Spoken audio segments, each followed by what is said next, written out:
Well, we've been tracking Hurricane Lee out there in the Atlantic. It seems like for a month, but it's actually going on to 2 weeks that it's been out there, and that's continuing to spin off the Atlantic coast. It is headed towards, still headed a little bit towards the Atlantic coast. Category 2 hurricane this morning, sustained winds of 100 miles per hour. It is expected to weaken during the day today, and by 11 o'clock tonight should be a Category 1 that's going to continue to parallel the central Atlantic coast. It's far enough away they're not going to get it. A little bit of wind out of it, but they will get a lot of surf and riptides along the southeast and mid-Atlantic coast. Then as it moves on to the north, it gets a little bit closer to the coast. It continues to be a Category 1 hurricane. They're actually looking for some storm surge flooding around parts of southeastern Massachusetts and some gusty winds, but not even tropical storm force winds, but some very heavy rain with that. It does look like it misses the landfall of a hurricane into Maine at this point as it transitions to a mid-latitude storm, a regular mid-latitude storm. A strong one, though, as it just passes just off the eastern tip of Maine and moves up into the Canadian Maritimes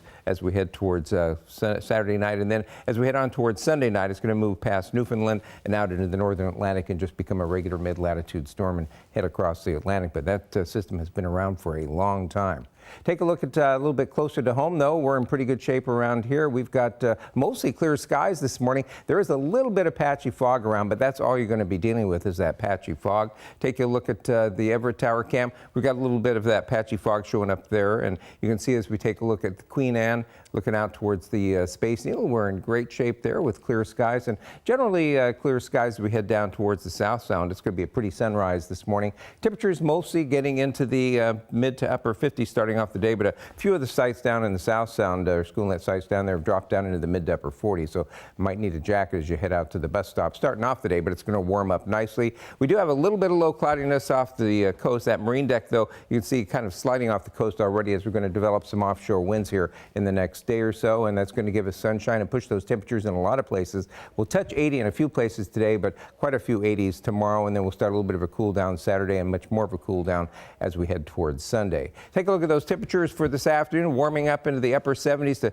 maybe right into the low 80s down in the South Sound, and mostly low to mid 70s up to the north. And then tomorrow should be the warmest day of the week. We're going to be looking for temperatures getting into the low to maybe some mid 80s down there in the South Sound in pretty good shape. And then as we head on towards Saturday, we will see those temperatures cool off a little bit, but still mostly in the 80s. As you can see down there in the South Sound, the Centralia and such, seeing the effect of that marine deck out there a little bit, and that is going to be giving them a little bit cooler temperatures. As we head into Sunday, we will be looking for skies to start to cloud over just a little bit. Partly sunny skies. We'll be looking for a chance of a few showers Sunday night. Those should wrap up early on Monday. Slight chance of a shower on Tuesday, and then sunshine, and looks like it's going to be warming up a little bit as we head on towards the end of fall, the end of summer, and move into fall as we head towards a week from this Friday.